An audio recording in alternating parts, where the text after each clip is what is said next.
Welcome to FXStreet. If you like what we're talking about, and you would like to be updated to all the content we're producing on the crypto side of things, head over to YouTube, head over to the FXStreet channel, and hit subscribe. You can follow Akash and I individually on Twitter, Akash at Mangyeko0, and myself at JustAnalysis1. Taking a look at Solana, Solana's definitely been, one of the biggest leaders in the crypto space for 2021 and a good chunk of 2020. But it's facing a little bit of pressure here, especially on the daily and weekly charts. Last week was kind of flat. Everything looks like it's very, getting very, very flat up here. But one thing that Solana has going for it that a lot of the major cryptocurrencies don't have is that there's not a huge, significant gap between the bodies of the weekly candlesticks and the Tenkan-sen. It's actually fairly normal, so it's more indicative of sustained continued movement higher as opposed to a deeper corrective move. The daily chart, it had a breakout above this bull flag on Saturday. Really nice spike, and all we've currently done here now is on the daily chart we've returned back down to the Kijun-sen, which is also the upper channel of that bull flag. And that is and as that's happened, the optics bands have come down into extreme lows. The RSI is shifting in, is testing the first oversold level at 50, and the composite index is it's not yet at an extreme low, but it's getting close to historical support levels. So Solana may not have as much threat to the downside as its peers. I do like the $5 3-box reversal chart up here for a couple of reasons. There's two patterns here that are showing up. The first is a shakeout, which is what happens when you have any multiple bottom followed by two more boxes lower like we have here. So here's that double bottom and then two O's. If this is as low as it goes and it prints a reversal column, that's the shakeout. That's an aggressive early entry. So that would occur at 235. Otherwise, the conservative entry is on the breakout of a triple top, which is one of the most ideal setups that you look for in point and figure. That entry would be at 255. So there's a lot of structure developing on the point and figure chart, price action chart, that is showing a base building for another expansive move higher. That being said, Bitcoin and Ethereum, if they correct lower, Solana has bucked the trend.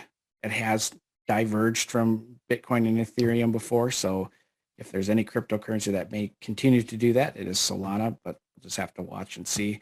Just being very careful about this level. So if it does find a reversal here, 300 is the next target. But as far as its downside risk, I see that limited to the 200 level, and lower than that, the weekly Kijun-sen at 140. That does it for me on Solana. I'll pass it off to you, Akash.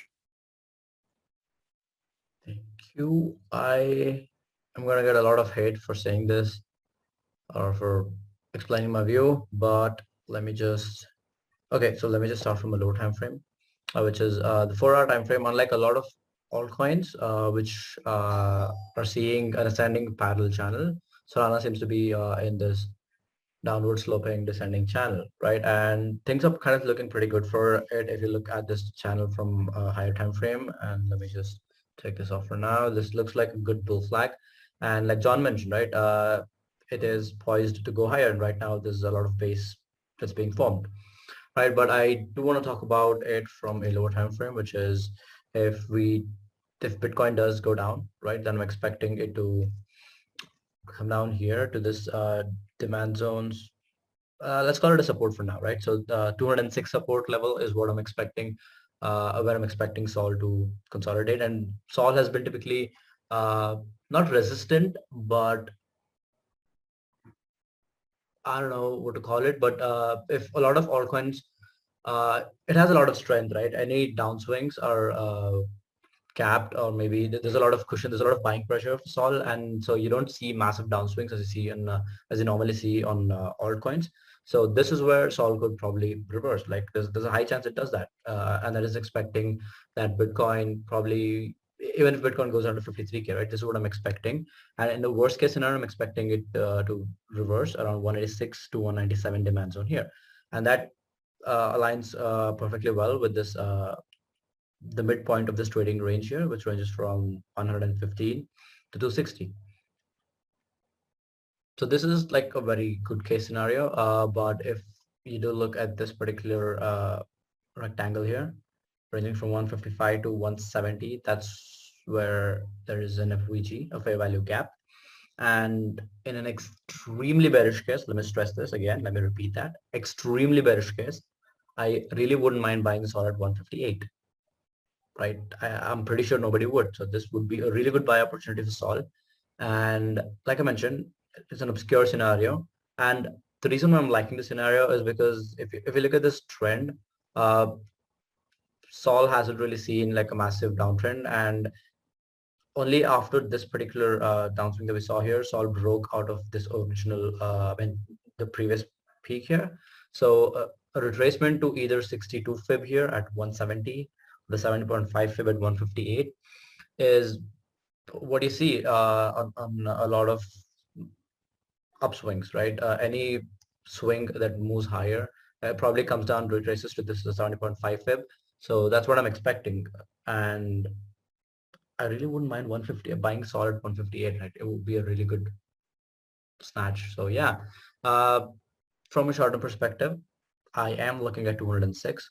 A bounce off of this could still hold this bull flag and not necessarily invalidate it, and then a move towards to a retest of the all-time high at 260 is what I'm looking at. The upside for Solana seems to be capped at 260 from my perspective, and the downside, short-term downside, is capped at 206 to 188. So that's my take on Solana. All right. Thank you, Akash. And thank you, everybody, for watching. Again, if you like what we're talking about, please don't forget to join us, like, comment, and subscribe.